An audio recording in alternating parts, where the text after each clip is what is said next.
to actively participate on actualizing aspects of the BBI report that will ensure that Kenyans benefit from the efforts made by the eminent persons chaired by Honorable Haji. As has been mentioned,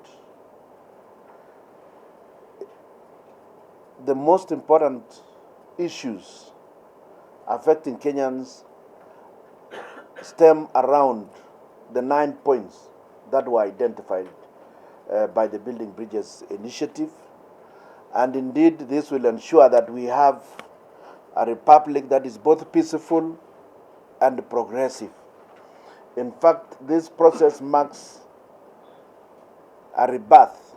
It marks a point at which Kenya becomes closer to being a highly valued member of the Committee of Nations, a country that ensures that elections do not bring violence, a nation that is able to talk among itself with homegrown solutions to ensure that there is progress and peace, and that Kenya becomes a leader in Africa and a leader in the rest of the world. We have had very unfortunate situations in the past where we have had to be ashamed as a republic. We highly value the decision by both the President and Honorable Raila Odinga to ensure that there is a culture of the winner and his competitor coming together, so that henceforth we don't need to fear elections. Henceforth, we should not be talking about tribes. We should be talking about a country. Indeed, as I can see all of you here, you actually represent the republic called Kenya. I don't think the younger generations are busy talking about tribalism like the older generations. We don't want to bequeath our grandchildren with very, very primitive ideas about competition between communities, which is very unhealthy. We now need to identify ourselves with ideas. We now need to identify ourselves with ideologies around political parties. And we expect political parties henceforth to bring forth an agenda that will ensure that Kenya remains one, while now focusing on how to rediscover economic growth, how to rediscover productivity in our country. And we believe that the BBI holds the key because it addresses all the facets. There has been some talk that, look, the top politicians are talking about things that affect themselves. I want to tell you that unless we fix the political environment, the economic environment will not thrive. We must ensure that our politics is not destructive and that our politics is not based on issues that are shameful, like which part of the country you come from. Why should you idolize where you come from, where you are born? And cutthroat competition, as if some are not Kenyans, as if freedom belongs to a few. I think that is something we have got to go away from, and we will participate very vigorously in the solution to this problem. And let us hope that henceforth politicians will rise above their pettiness, and we ourselves are going to lead, urging our people from where we come from to ensure that they actually read the document, debate amongst themselves, and understand that pettiness in some of our statements are completely misleading. Because during these discussions, we've had people saying, unless you put in there the price of cabbages, the price of, I don't know what else, porridge, then they are not going to support the process. Surely, who are you fooling? Since when do you write into the Constitution the price of sugar? Why do people make such statements as if Kenyans are really fools? I'm happy because I saw in the social media that a lot of them were really ridiculed when they started bringing such very ridiculous arguments. This process is meant to fix the way we live and to ensure that the problems that cause this unnecessary bloodshed will never arise again. Like we normally like pointing out, It was very shameful for us to lose babies, to lose our children during elections, including that young baby who just got a bullet when she was just playing on the balcony. And up to now, I'm sure the mother is still grieving. We are all grieving because why did we allow our country to go that far? I don't want to bore you with too much stories, but the point here is tumeungana, and as you can see, we are determined to move in that direction, and we are going to ensure that our people read, understand, and give comments. And we expect a bill to be developed, like has been mentioned. We expect that bill to be developed, and thereafter we have a popular participation where Kenyans also sign in, and then we start from the bottoms up. I don't think we are in a hurry to put it in Parliament as a first step. It should be amongst the people. Thank you very much, and God bless you. Can never be a unified position for all of us on every aspect in that document. We will be debating. That's why we're asking for more time now to start debating. Even when you see us seated together, we just found that we have got similar ideas here in Nairobi. And we decided to come and discuss this issue. Otherwise, we belong to even different political parties. I lead Chama Shinani. There are members of Jubilee here. Others are in Kano, like Marimo. Others are in ODM, like my friend Kato. And even around within the various regions, there are people of different shades of opinion. So there can never be a united position as to what the leaders are. The leaders do not operate in their own world. We are all together. We just tunataka kujambua ile neno. Now, the other issue is there'll be more issues to be added on this document. You remember I've been pushing for similar ideas under Pesa Mashinani. Now we have 35% up to, they are saying up to 50%. In fact, they are saying between 35 and 50, meaning there is still room for discussion. I may insist, let it be 50. Somebody else might say 40. Somebody else will say, what is it? So we need to agree, finally. So I think it is appropriate. We are just inviting debate now. And this is not about the position of any specific individual. We are just discussing, and we are Kenyans, and we want to create that culture of debate around this document. Now, the other one about, we are not just saying we don't want this document to go to Parliament. Finally, it will go to Parliament. The Constitution of Kenya, Article 255, talks about the processes that you go through when you want to make amendments in this Constitution. For instance, when you want to introduce a matter around the functions of Parliament, you definitely have to go through a referendum. There is a suggestion that we get the Prime Minister to be a member of Parliament, and the various members of Parliament to be cabinet ministers. This process by itself requires a constitution, because a referendum. A referendum or a people-driven, what is it called? Initiative. Yeah, a people's initiative. It's called popular initiative. You need to go through a popular initiative which may or may not end in a referendum. It will only end in a referendum if Parliament refuses. If you start a process of popular initiative, you develop a bill, you give it to the public, you collect a minimum of 1 million signatures. After that, the Electoral Commission will verify, and then it will be sent to the county assemblies. If 24 county assemblies agree, then it goes to Parliament.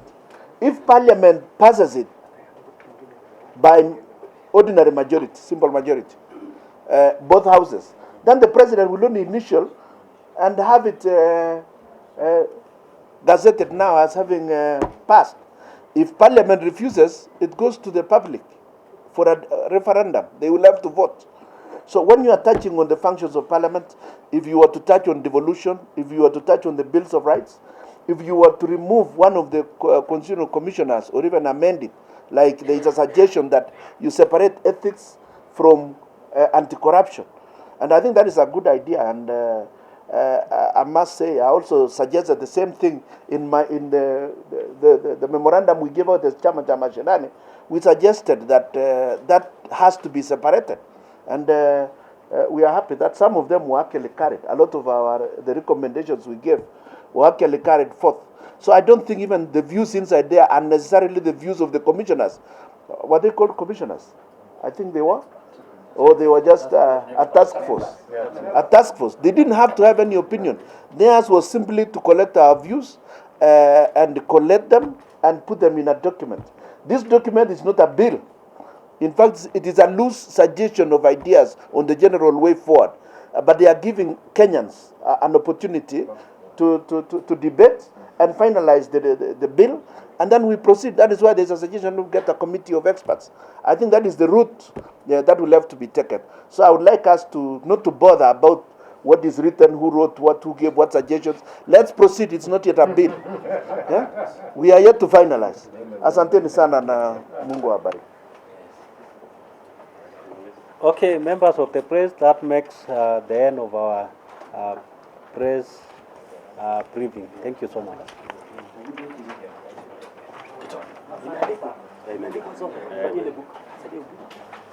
The one with the namba zingine za WhatsApp ni watumia. Namba za WhatsApp watumia hizi picha. Namba za WhatsApp tutumie hizi picha. Namba tunatumia namba. First and foremost, I would like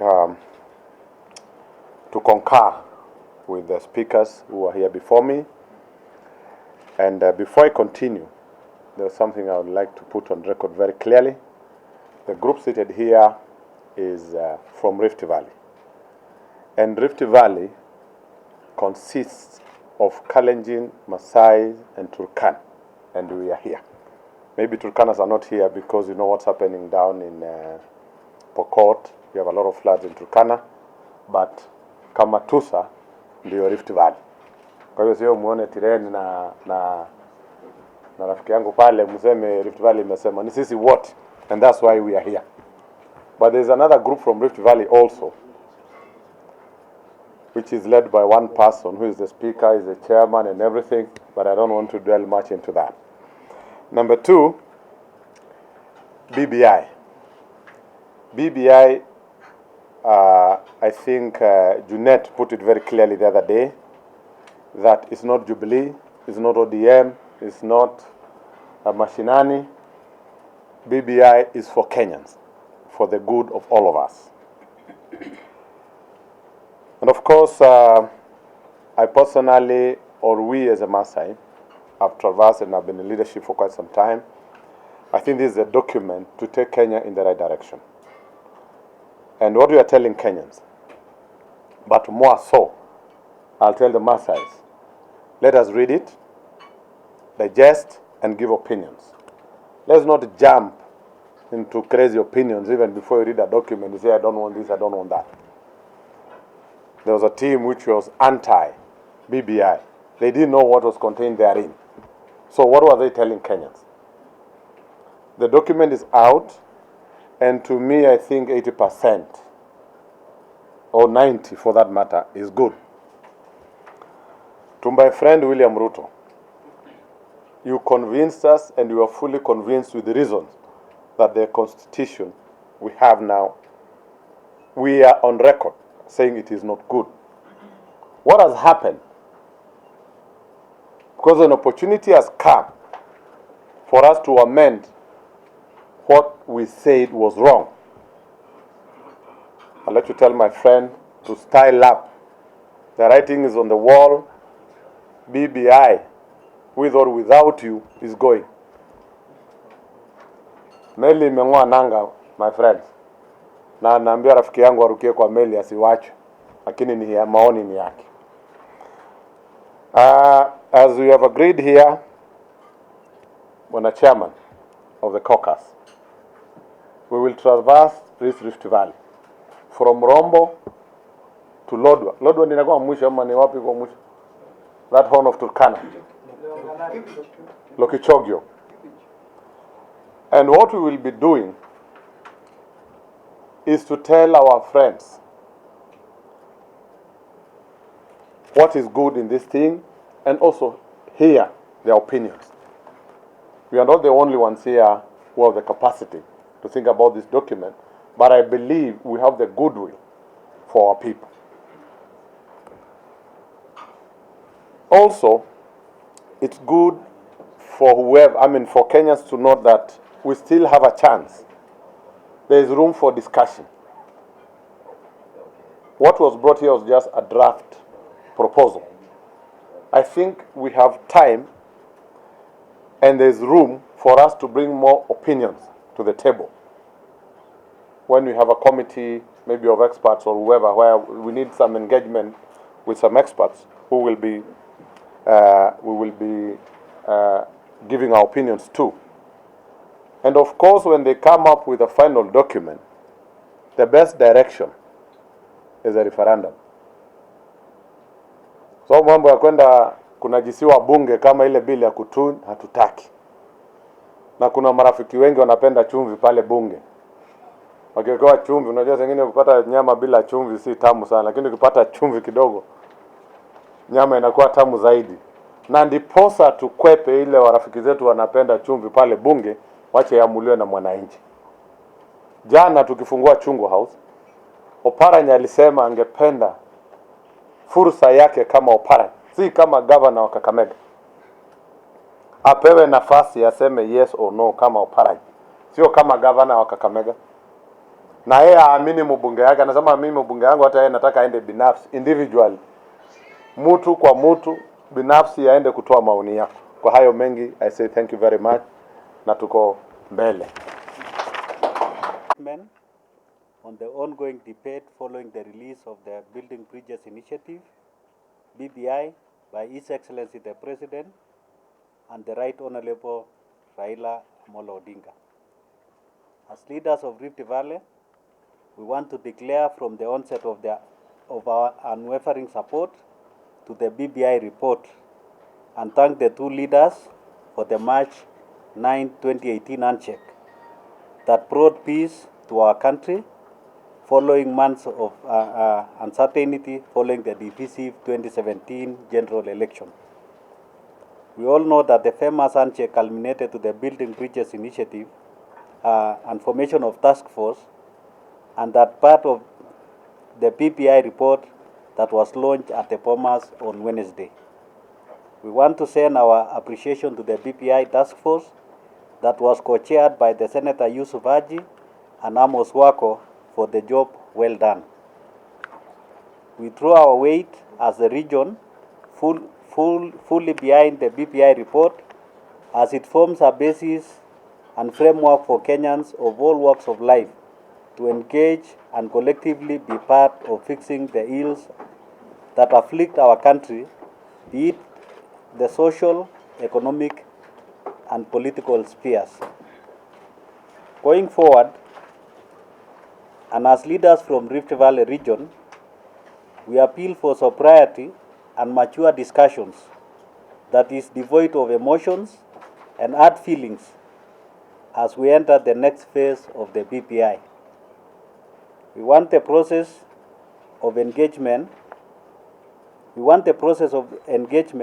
following the release of the report to be all-inclusive so that every Kenyan voice who lives and resides in and outside Rift Valley is heard. We need all stakeholders, including Mama Mboga, to be involved in the coming discussions so that the outcome of the next phase of VBI captures the collective aspiration of our people. We are calling on the entire leadership of the Rift Valley to desist from any acts of or statements that paralyzes our people. We want leaders of all levels to ask our people to read and analyze the BPI report without any political bias or inclinations so as to arrive at an objective and progressive proposals that enriches this unifying document. Our people must be allowed to participate actively in the discussions as the BPI is not meant for an individual, but for prosperity, hence their views must not be left out. We demand that the entire leadership, especially the ruling elite, must set aside their political ambitions and focus on the BPI report so as to guarantee the future prosperity of our people. We are therefore proposing as a way forward, one, that His Excellency the President Uhuru Kenyatta and the former Prime Minister Raila Amolo Odinga urgently constitute a team of experts to fine-tune the report and prepare a platform for ordinary Kenyans to engage to avoid politicians hijacking and driving the debate on BBI. Number two, that the President and the former Prime Minister tasks a committee of experts to develop bills that are necessary for actualization of BBI after taking into account fresh views from Kenyans. And three, that the bill or bills be subjected to public scrutiny and ratification through the 47 county assemblies. And finally, members of the press, as leaders from Rift Valley, we will constitute a caucus chaired by the first governor of Bomet, His Excellency Isaac Ruto, who is seated here today, that will take the lead in ensuring that our people receive, read, and discuss the BBI report and will make their views known without any fear, political inclination, or intimidation into silence. So we thank you. That was our report. And I would like now to ask the first governor of Bomet, His Excellency Isaac Ruto, to make his remark.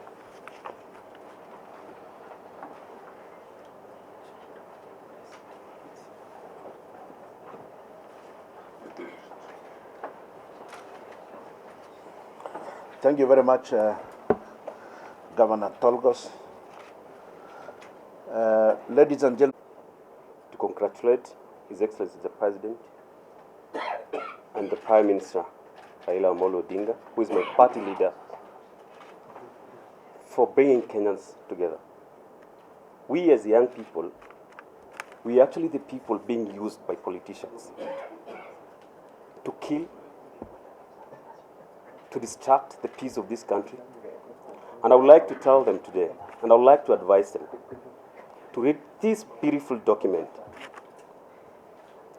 for them to understand, not to be misled again by the politicians.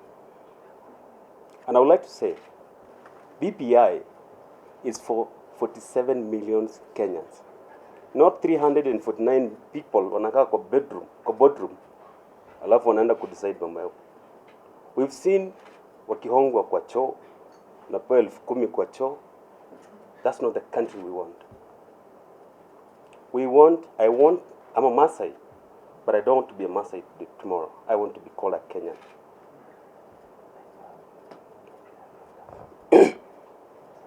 I want to tell His Excellency the President and the Prime Minister, Raila Amolo Odinga, I will also want to participate in the voting of that document. Si watu wakakae huko eti 349 people wanaenda kukaa pale kwa boardroom, wanakuja kutuletea document ambayo hatujui ni nini.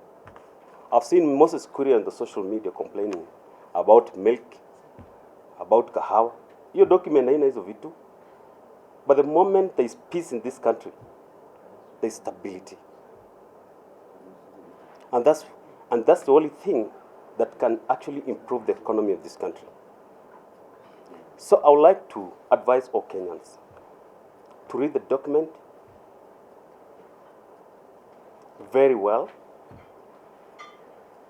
and understand it very well. Where there is a problem, we rectify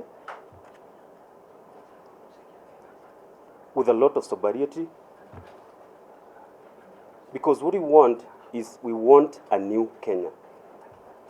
Those people who are dreaming about 2022, wakiamuka asubuhi ni 2022, lunch time 2022, jioni usiku 2022. Wameshafika huko, waambie warudi. Sisi bado hatujafika, sisi ndio tunaelekea. Walishafika huko. We want a peaceful country. When a Somali comes to Kajiado, he does his business peacefully. When a Kalenjin comes all the way to Loitoktok, That's the country we want. This thing, I want Mama Pendo to participate in this document. Kiambaa ilichomwa, hakuna mbunge alichomwa. And we want to be very honest. Those are the things that we're trying to avoid.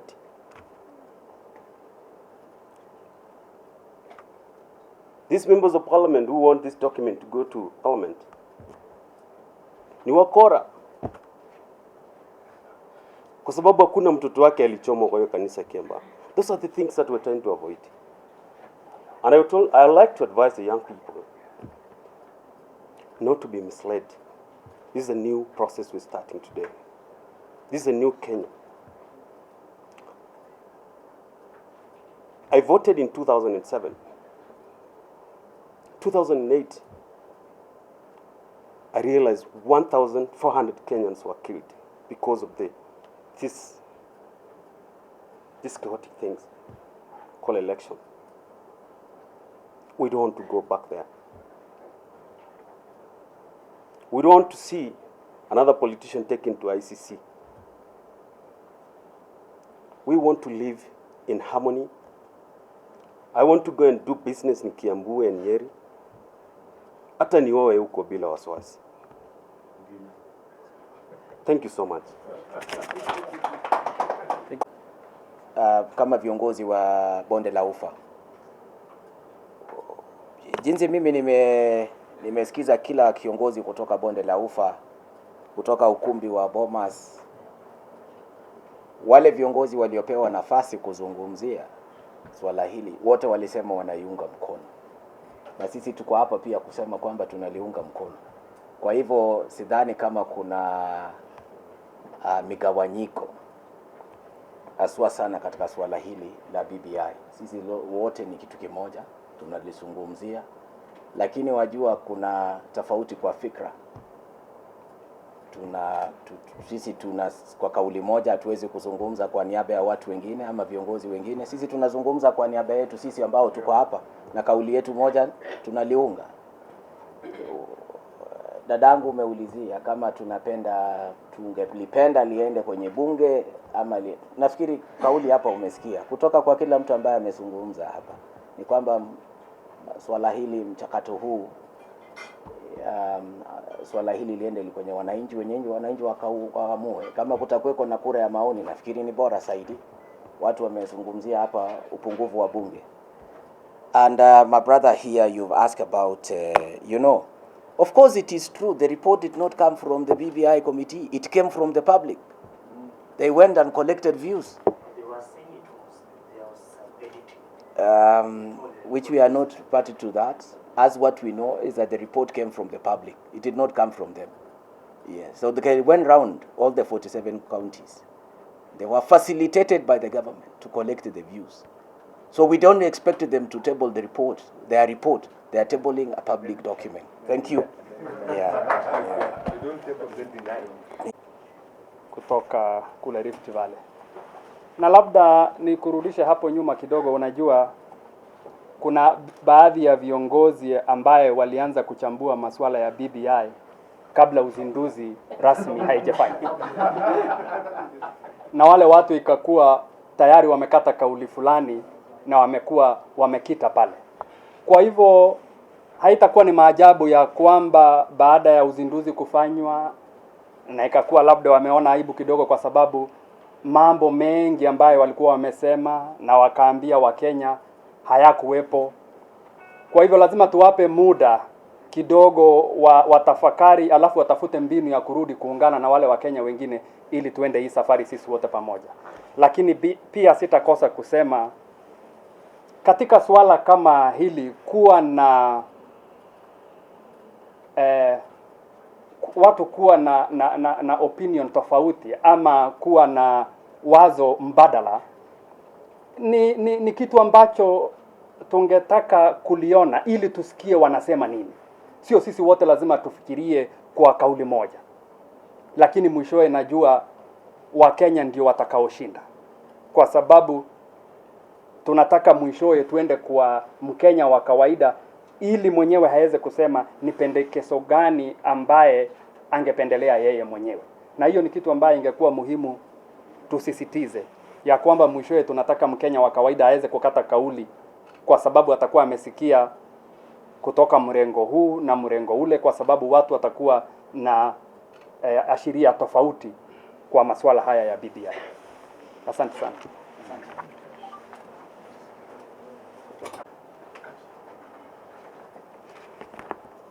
Asante sana Governor kwa fursa hii.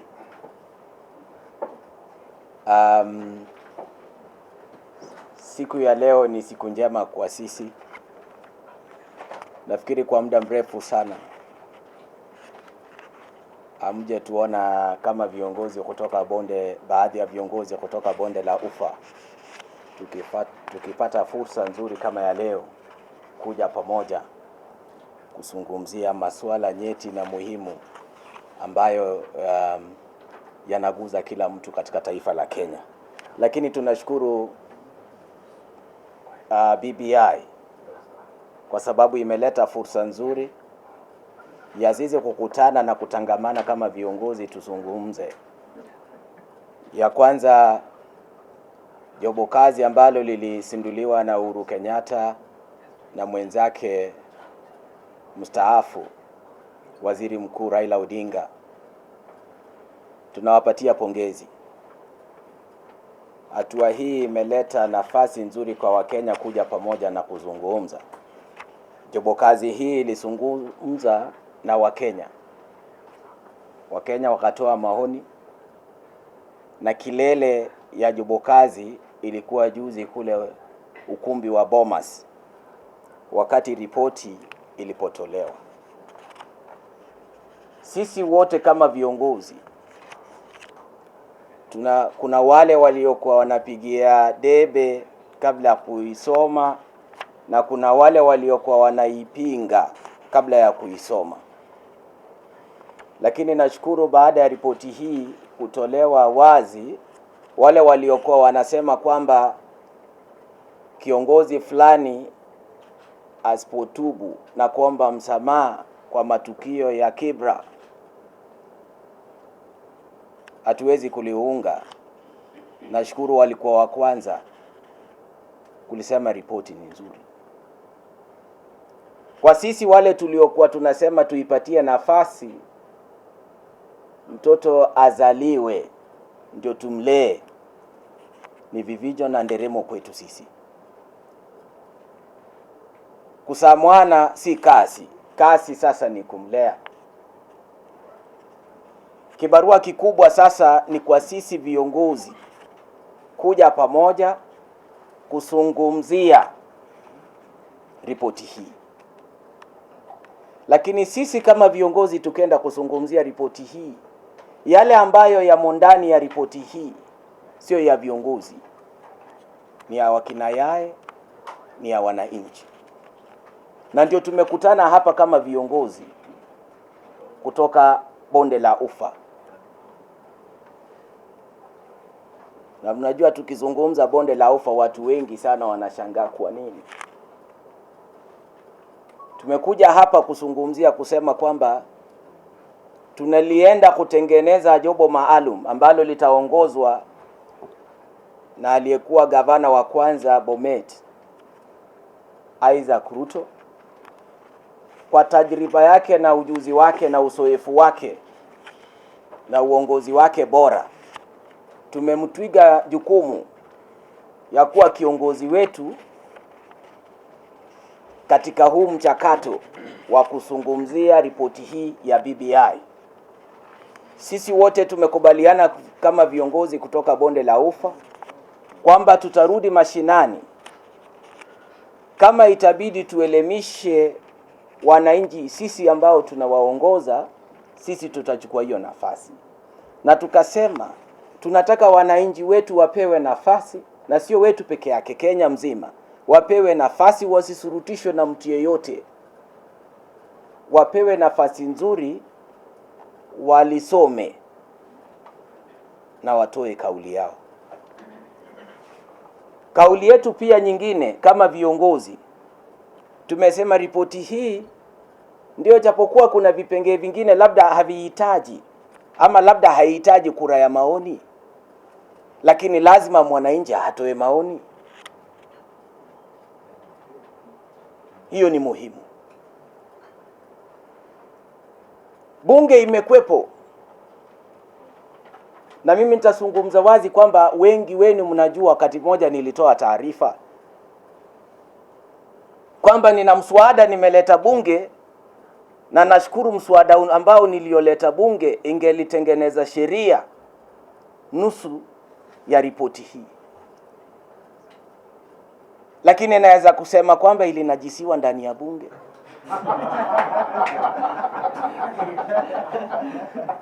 Anaita House Business Committee, yani lile kamati ambalo linashughulikia masuala ya bunge, kwa sababu pale kila mwamba ngoma uvuta upande wake.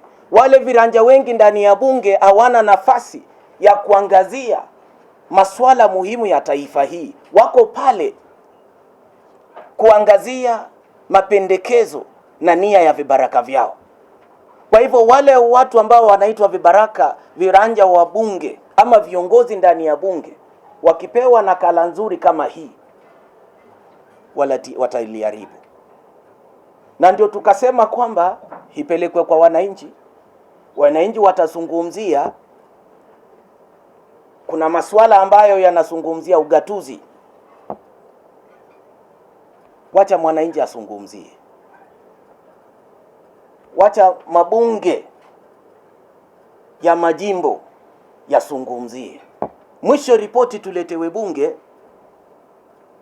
sisi pia tuchangie. Na mnajua kisheria, iwapo mabarasa ama mabunge ya majimbo yakipitisha na ikifika bungeni sisi tupitishe, huenda haitaenda kwenye kura ya maoni, itaenda kwa rais kutia sahihi, lakini kila mtu atakuwa amepewa nafasi.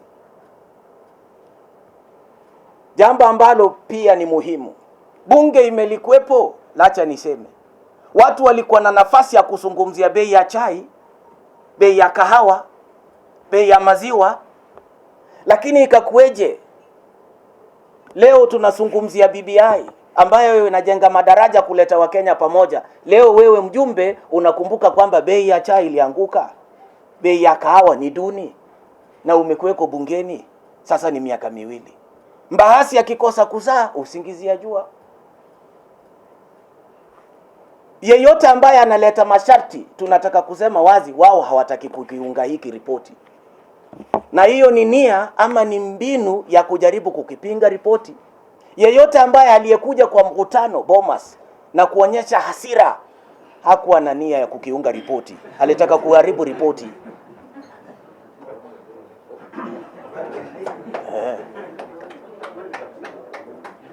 Ama vipi wangwana, kweli si kweli? Kwa hivyo watupatie nafasi sisi wengine ambao tunajua matatizo ya Wakenya. Kati ya wabunge wengi ambao wako hapa, nikisema kwa muhtasari, wengi walikuja hata bungeni, wengi walinifuata hata mpaka nikawekwa mbaroni wakati ule tulipokuwa katika michakato ya katiba ile.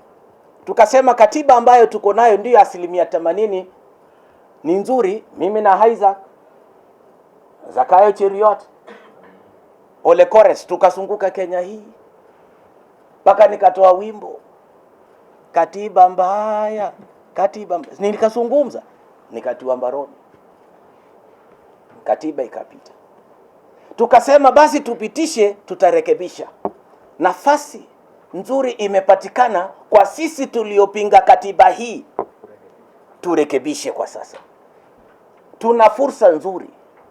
Na mimi ninashangaa sana watu wanakuwa nduma kuwili, kwa sababu wewe umefika mahali ulikuwa unataka, ukaona mamlaka umeyapata, unaweza kutumia mamlaka kwa manufaa yako.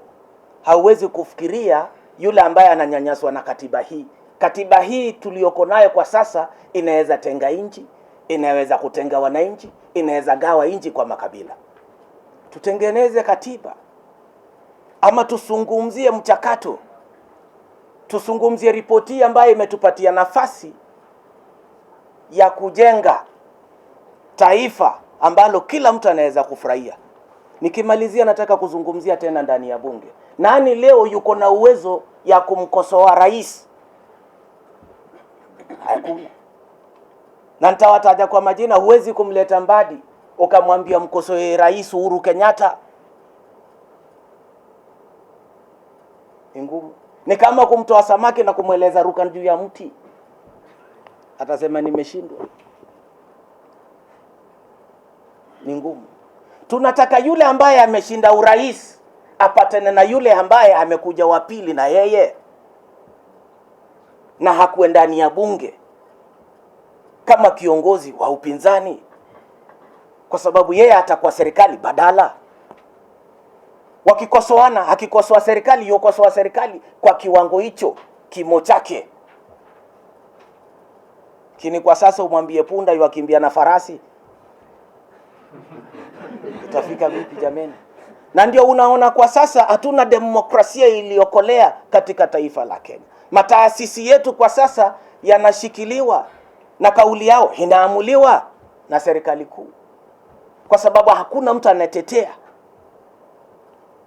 Wabunge wengi tuko serikali iliyoko mamlakani, utakosoaje serikali ambayo iko mamlakani na wewe ndio mwenye serikali? Kwa hivyo mimi ningependa kuwarai viongozi kwamba tuchukue hii fursa, tusijibizane, tusungumze, tubadilishane mawazo. Hii ni ripoti. Hii siyo sheria ambayo imetolewa. Sisi wote tuzungumzie. Kuna wale wanaosema kwamba tunaangalia sehemu hii ya waziri mkuu labda ipewe nguvu, wale wengine wanasema hii baki vile vile. Isikuwe ni chuki wakati tutakuwa tunazungumza. Ikuwe tupishane kwa mawazo na fikra, lakini tuzipishane kwa nguvu. Na mimi nataka kushukuru, hakuna kiongozi ambaye ataingia kwa kumbukumbu za historia na sifa kama Uhuru Kenyatta. Aliona tamaa yake kando, kubobea kwake kwa uongozi kando, sifa zake kando, ikulu yake kando, cheo alichonacho kando. Mimi nimkumbatie rais, nimkumbatie mwenzangu Raila Odinga, japokuwa alikuwa amenitaja majina, lakini msamee, kwa sababu taifa ni kubwa kutuliko sisi wote. Mbona sisi wote tusifanye hivyo kama viongozi? Na mimi nataka kusema bila kuficha kwamba kikwaso ya taifa hii, hata sio tena hata watu wa upinzani, kikwaso kubwa kwa sasa ni walioko mamlakani wengine, serikali labda inayohudumu kwa sasa, labda viongozi wengine wako kwenye mamlaka. Kitu chochote bora ambacho kinaleta Wakenya pamoja, wanaiona kwamba ni mbinu ya kuwaondoa kwa siasa za 2022. 22 itakuja jameni. Nibembeleze mimi, nikupende wewe. Kama mwana yeyote, sioni kama mwana yeyote hapa kama yuko na mtu kipusa kizuri kama yeye, uwezi mlazimisha. Unampa nyama ya ulimi walegeza, basi atakuwa. Asante sana na Mungu awabariki. Basi asante sana. Nafikiri next I want to take a cue from what Chairman said and maybe take everybody back to the launch of BBI and to remind everybody about the lecture that we got from the visitor who patronized that event. And you remember very well, he lectured us about what they call Utanzania. BBI has given prominence to getting or curing the problem of lack of cohesion in this country. Ordinary Kenyans have suffered a great deal because of negative ethnicity. We are in a country where fairness and merit has suffered at the altar of tribalism and negative ethnicity. So BBI has come out very strongly and this with the president leading, to cure a scourge that ails all of us. And if there was a moment and time in this country that we must all come, foot and hands, head and shoulders, to be able to get a solution to a problem that has affected each and every one of us over the years. Today there are people here who have been denied their rightful position in society just because of your tribe. Today we have leaders who potentially have the capacity, have the knowledge, have the calling to take this country, Kenya, to the level that would match the best of global standards that we would want to align ourselves to or compare ourselves to. But that will not happen because we still have the parochial notion that we have to look at each other from the lens of who you are, where you come from, and this is what BBI plans to heal. For us who come from Rift Valley,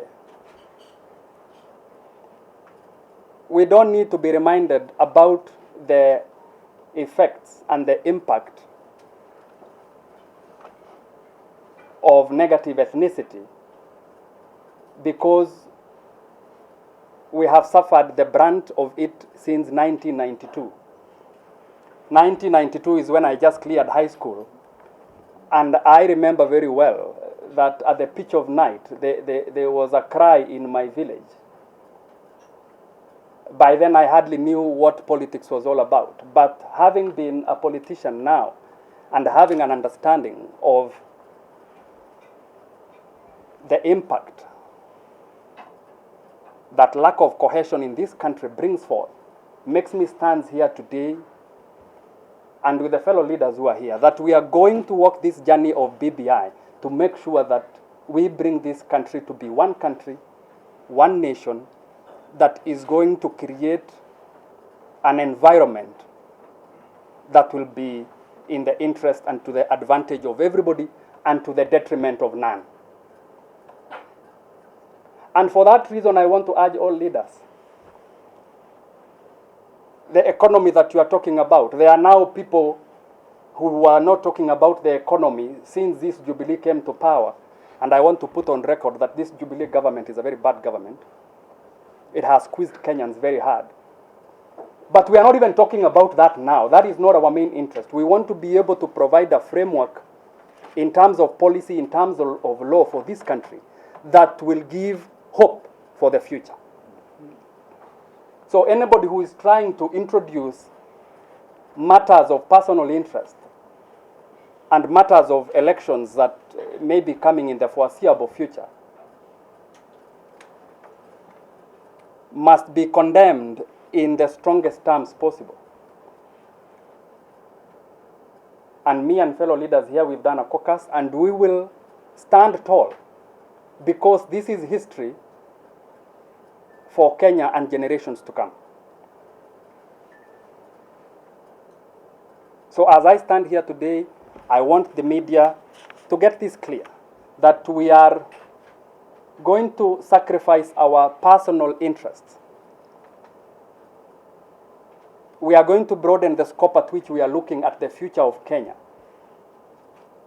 And we are going to rally behind the principles of this initiative of BBI and other leaders, and we will reach far and wide to make sure that we are going to midwife this process in a manner that will make Kenyans hopeful. The persons who have bear the brunt of lack of cohesion and a winner-takes-it-all election are young people.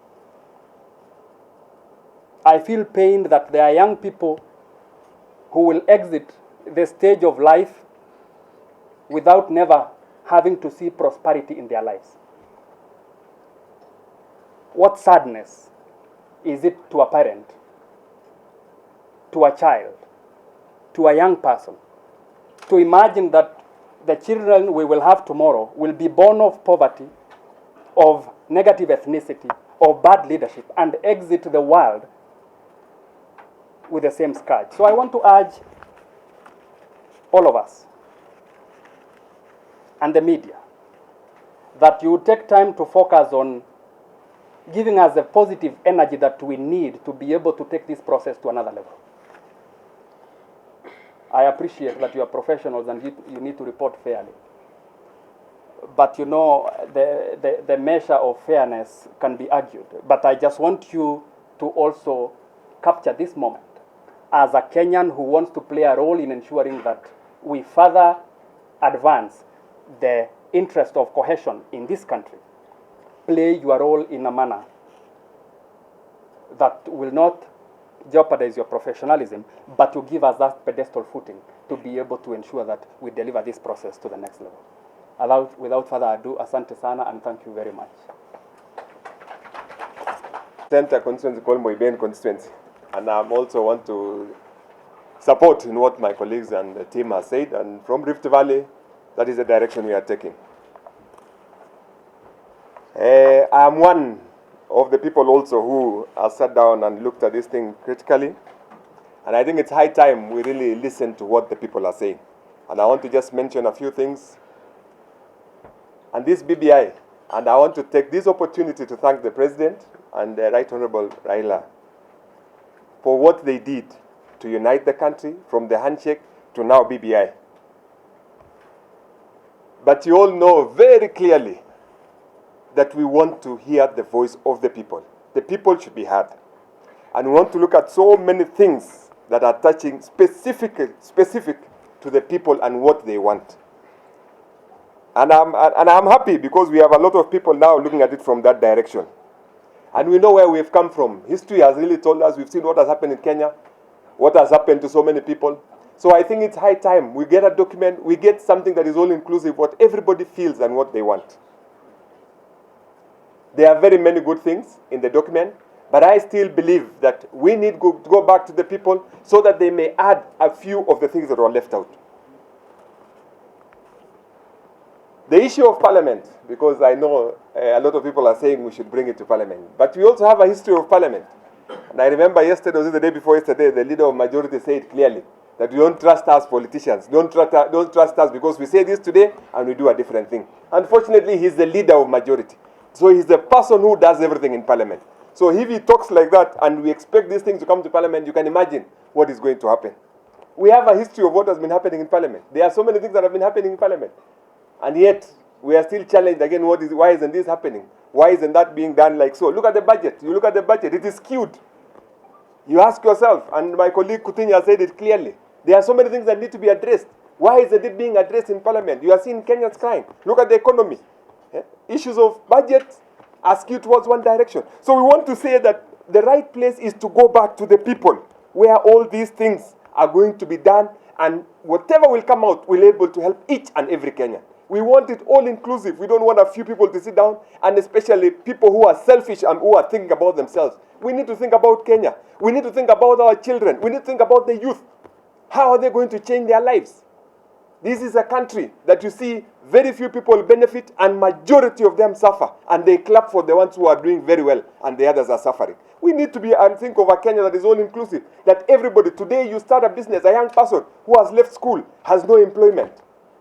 If there is no employment, we want to change their lives through a way that they can become entrepreneurs so that they can change their lives. I can give you an example. The other day I was seeing Ajira Kenya budget was removed. It is not in the budget.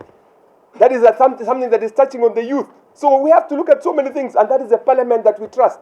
And don't forget, of course, I'm a casualty. I am one of the people who wanted to be a chairman, and I was removed from the back door. That is parliament. Let us be honest with each other. Then we are being told that everything will go to parliament and things will work. So I don't agree. Let us go to the people. Let it be addressed by the people. So we go back to the ground, and we are ready. The team here, as you've seen, we are going to talk to them. We are going to make sure they read the document and they understand. And if there is anything that needs to be added, we will make sure we work together so that we are able. And that's why I say we are like-minded Kenyans who want, or rather leaders who want to work for people, who want to make this country change, who want to make this country better for all of us and for the future of our people or our children. So we want to give hope to the people who are still to come. Leadership is not, you're not there permanently. Why don't we do a good thing so that the others come and find a good Kenya? And that's the direction we want to take. I also want to touch on the economy, because you see, a lot of these things, people don't really say the economy is doing quite poorly. And I think that one now is being seen by everybody. And we have to look at a way that if we are doing anything, or if we are bringing a document, a constitution, we need to see how is it that Kenyans are going to unite and work. Because you see, what I'm seeing is that it wants to be taken by the politicians, and it is the selfish politicians who want to think about themselves, and they don't want to think about the other Kenyans. So I think we need to be looking at such things so that we're able to change the lives of our people. I also want to touch a little bit about farmers, because you see, although my colleague Kutuny also mentioned, and it is so unfortunate, although, you know, we are talking about the constitution now, but I'm going to touch about issues that farmers have faced. Because if you look at the tea industry, they are suffering. If you look at the cereal, they are suffering. If you go to the dairy industry, everybody is suffering. The coffee, everybody is suffering. Anybody who is doing farming. And that does not mean only farmers are suffering. If you look at the consumers also in Kenya, they are suffering. So the producers and the consumers are suffering. But there are a few people who are really enjoying. And that is something that can be changed in Parliament. If it has not been changed, and we entrust the same Parliament that we say we are going to help us do a good constitution, we are cheating ourselves. So let us go back to the people, and the document that comes from the people should be passed, and that is what the document we should use. Finally, because I don't want to talk too much, I will talk about corruption. And I am hoping that each Kenyan is reading and seeing, especially the area on corruption. We want a document that deals with corruption. We don't want to see people who are so corrupt end up getting opportunities, and then the other Kenyans are glorifying them and saying these are the right people. We want to put people in their right places. If you are corrupt, you should be considered a corrupt person and dealt with. So we want a document that will bar anybody who is corrupt to come into leadership. And I don't mean from just the top leadership, even the CEOs and the rest. We want to see that if you are being in a case or you are a corrupt person, you should not have an opportunity to lead from any direction, so that other Kenyans can also follow suit and make sure they do the right thing. Let me not talk too much, because we politicians, when you are given an opportunity, you will talk forever. But as I've said, we are going to work together. We are going to make sure that this document is understood by our people, and we make sure that Rift Valley will be heard. And as it is said, as in the statement we've given you, is that we've said even the Mama Mboga who is on the ground should be able to be heard and have views recorded, so that we are able to move forward. Thank you very much for that, for those few moments you've been given. Thank you very much. Asante.